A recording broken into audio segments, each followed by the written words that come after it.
welcome to Basketball Talk Pro. Well, the title to this session probably left you with a little bit of mystery when I say show your players how to become supermen. Supermen is defined like this. They are extraordinary of superhuman power. Can our players do that? Yeah, I think they can. I think we can do that with them. And I want to start with a story that will show you that it's possible. I've read this story a number of times, maybe 3 before.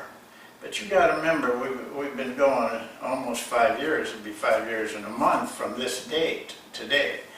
And the crowd changes online.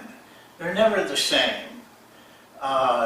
It might be somebody in there that's brand new, has never seen our session before.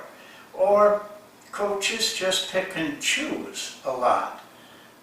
Is this something I want to see? Is this, we're not going to show, you know, we've done over 400, but still, it's not going to hit everything you want to see. So we have to come back every once in a while and make sure that we're not giving to them something new that we think everybody out there is already aware of.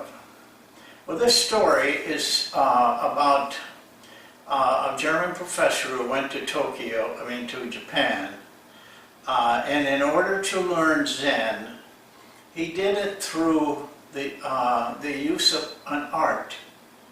The best way to learn Zen, and he chose archery. Well, he spent a long time there, 6 years. About the 4th or 5th year, he was constantly asking the professor things. He was getting very good along the way, but something came up and it disturbed the master. Something he had said. It was kind of almost like a threat. He threw out the thing as a statement, well then, you should be able to hit the goal blindfolded. The master said nothing, just stared at him. And finally he said, the master said, come and see me this evening. I seated myself, this is the author, opposite him on a cushion. He handed me tea, but did not speak a word. So we sat for a long while. There was no sound but the singing of the kettle on the hot coals. At last the master rose and made me a sign to follow him. The practice hall was brightly lit. The master told me to put a taper, a long and thin as a knitting needle, in the sand in front of the target. They light that. It's burning. But not to switch on the light in the target stand. It was so dark that I could not even see its outlines. And if the tiny flame of the taper had not been there, I might perhaps have guessed the position of the target, though I could not have made it out with any precision. The master danced the ceremony. There was a ceremony that these archers went through very carefully before they made many shots. His first arrow shot out of the dazzling brightness into the deep night. I knew from the sound that it had hit the target. The second arrow was a hit too. When I switched on the light in the target stand, I discovered to my amazement that the first arrow was lodged full in the middle of the black, while the second arrow had splintered the butt of the first and plowed through the shaft before embedding itself beside it. I did not dare to pull the arrows out separately, but carried them back together with the target. The master surveyed them critically. "The first shot," he then said, "was no great feat. You will think because after all these years I am so familiar with my target stand that I must know even in pitch darkness where the target is. That may be, and I won't try to pretend otherwise. But the second arrow, which hit the first, what do you make of that? I, at any rate, know that it is not I who must be given credit for this shot. It shot, and it made the hit. Let us bow to the goal as before Buddha." Stop and think a minute. What kind of training could we do to, in our area, do as a remarkable thing, or have a player do such a remarkable thing as the master did? We need to investigate that type of training. Well, the other day I showed you 5 things, mental skills, because as baseball has indicated, they are rapidly going to what are mental skill coaches rather than physical skill coaches. 36 of the 30 major league teams now have coaches that work with the mental skills.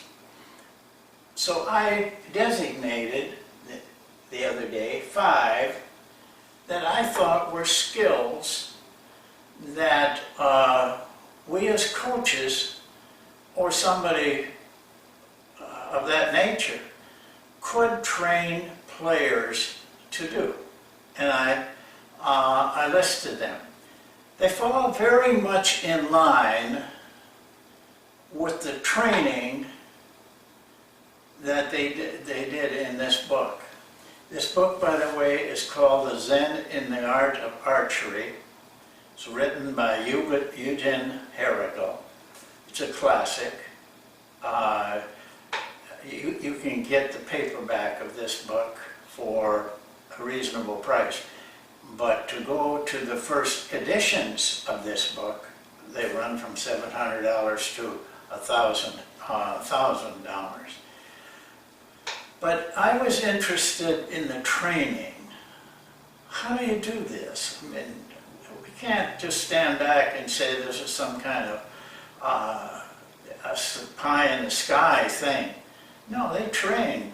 This man, the author of this book, was in his 5th year. He ended up doing 6 years. The master probably trained for 20 to 25 years. But I think it's something that is possible, is what I'm saying to you. And I believe that will happen someday.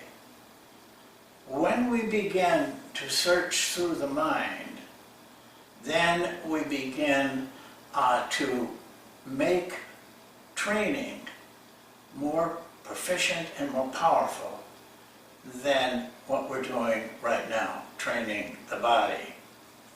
So I wanted to go back to these and talk just a little bit about them, because if you read the book, this is what the book is about.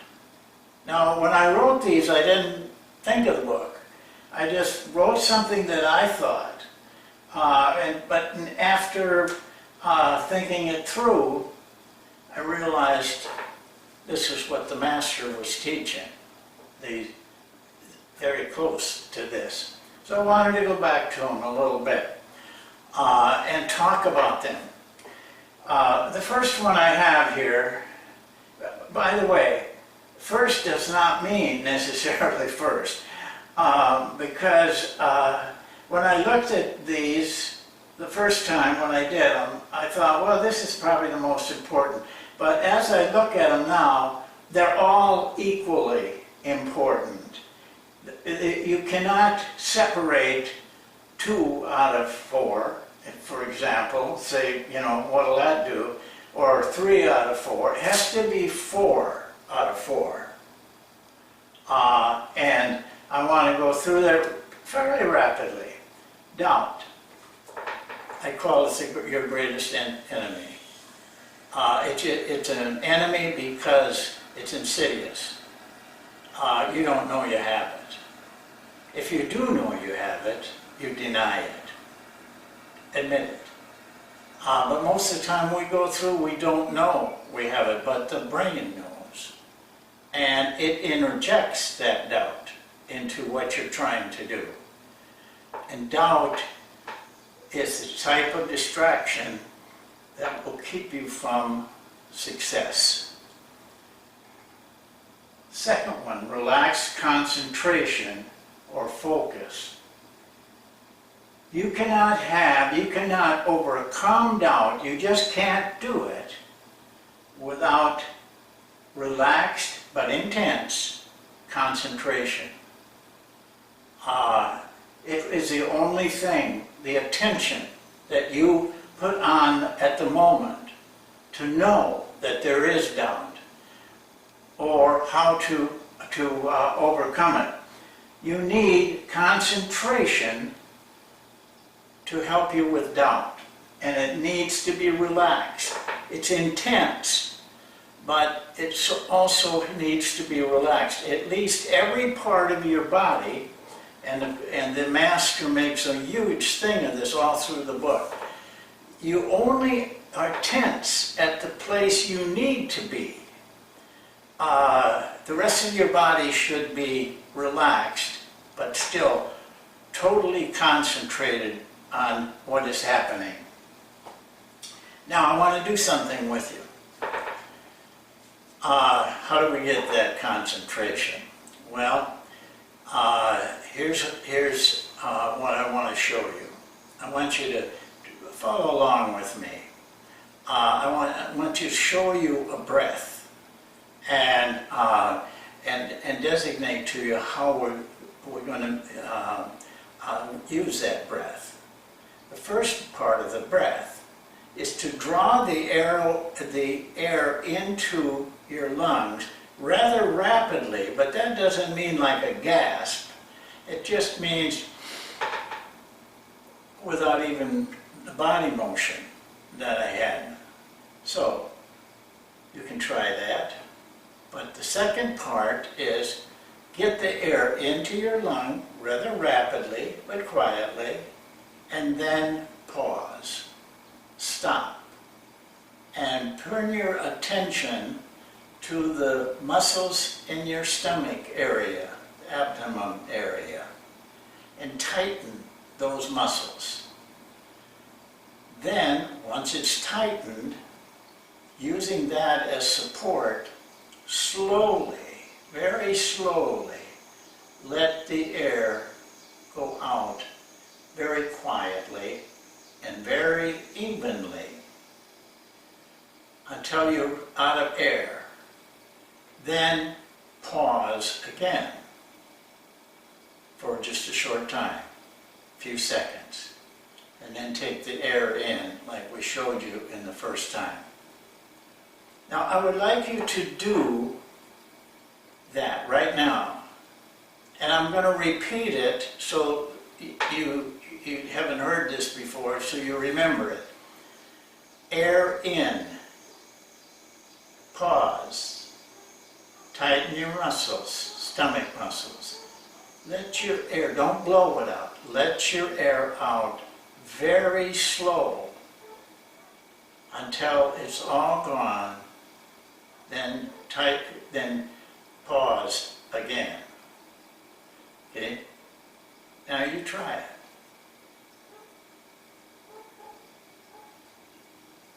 I'm going to give you a few times. Try it again. Try it going one right after the other. Now here's what I want you to do. You have to do this at home.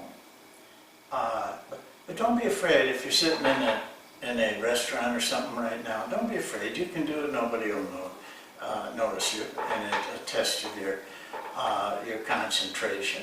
But what I want you to look for is when you let the air out very slowly, try the best you can to capture any little bitty thought that comes into your mind. It might be just a flash. And see how many of those flashes you have as you slowly let it out, let your air out, and then recognize what those flashes do to the evenness of your flow of air out. It should be very smooth. But each time you get one of those flashes, you are distracted, which is number 3.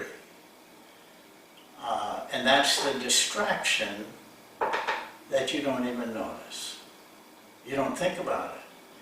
But until you can handle those distractions, everything else is going to be brought down.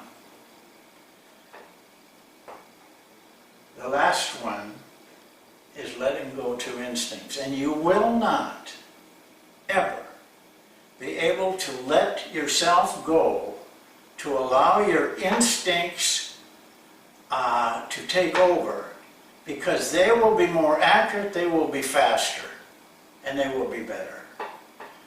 But you will not be able to do that until you can do those 3 things. You will have thoughts. And we play a very fast game. Players have to make decisions, a lot of times not even aware they're making decisions, very quickly.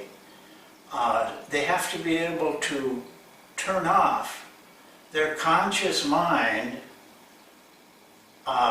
so that they are free to let their instincts take over. And when you're playing with instincts, you're playing at a very powerful level. And it's hard to even understand how well you can play, because you are not in control. Your mind is, your subconscious mind is. Those are the 4 things. And I hope I've got you thinking at least about them. Well, how do you do this? How do you get that done? The tool, I call it the perfect tool, mental practice. And this is the critical step in all of this. You have to do it to yourself. You have to do the practice, the mental practice on this, until you get good enough that you are maybe not a master at it yet, but you are at least able to pass things on to the players. Don't try to do this if you haven't worked at it yourself. You can't be a stranger to this and get this across to players. You remember, and I don't care to bring myself into this, but I am doing what I'm asking you to do. You remember about a month or month and a half ago, I showed you that I had spent a very long time, hard time, learning a song on saxophone without touching the saxophone. And the day that I picked up the saxophone to play, I could play the song perfectly. That was mental practice. And the only thing throughout that song that was any problem for me was this. Little bitty thoughts coming in, like, now remember the next 2 notes are hard for you. or I've got this coming up, and oh, I didn't count that last measure correctly. All those things, and that distracted me. But I want you to do this. It's hard work, but it's part of being a coach. I think if we are to be able to go to our players and do this, a lot of players are instinctive, but they're not instinctive enough. When Kobe Bryant made 81 points, that's the kind of mental framework he had to be in. I mean, I've heard his statements of how he felt at that time. He felt like he wasn't even taking the shots. He had no doubts. I mean, he had no distractions. He had no doubt. He was completely relaxed in his concentration, and he was doing it instinctively. It can be done, and that's as big an achievement, what he did as that master did. So you have to do it. Mental practice, you're going to have to learn how to do a lot of it. It's amazing, though, what you can get done, but you will learn if you sit there and try to concentrate on your breath, just like I showed you. That's how the master teaches, by the way, how to get that kind of skill, an incredible skill. You will find that you start to learn to see those little distractions where you didn't see them before. I did. And I'm doing it now. I'm doing another type, and I think you have to do things like this as a coach. I have, as some of you know, I had a serious infection in my spine. It destroyed part of my inner ear. I have a balance problem. I spent a lot of time with a specialist testing me and everything, and said, there's nothing I can do for you. You just have to learn to live with it. I didn't care to do that. I am mental practicing balancing. It's very, very hard, but I'm making progress. But when I started, I didn't say, probably in a week be able to get, I knew I was talking days and days, months and months, maybe even a year. But I am getting there, and I will. I'll get there. But now I learn every day I do it, what the players have to understand. I hope I can get this across to you. I think it's revolutionary, not what I'm doing, but what's going to happen in basketball and in sports. They tell me football's doing some things like this. We can't be left behind. I don't know, maybe there's our basketball people, but when I was in the NBA, the psychiatrist that I saw worked on problems that were completely different than what I'm talking about. Their wife is nagging them, or they need more money, or all those things he worked with them on, but he was not working with them on the things that these baseball guys are working on. Well, think it over. You're not going to be able to do things quickly, but you have to find somebody that'll help you. Well, that's all for today. I hope you get something out of this, and we'll see you next time.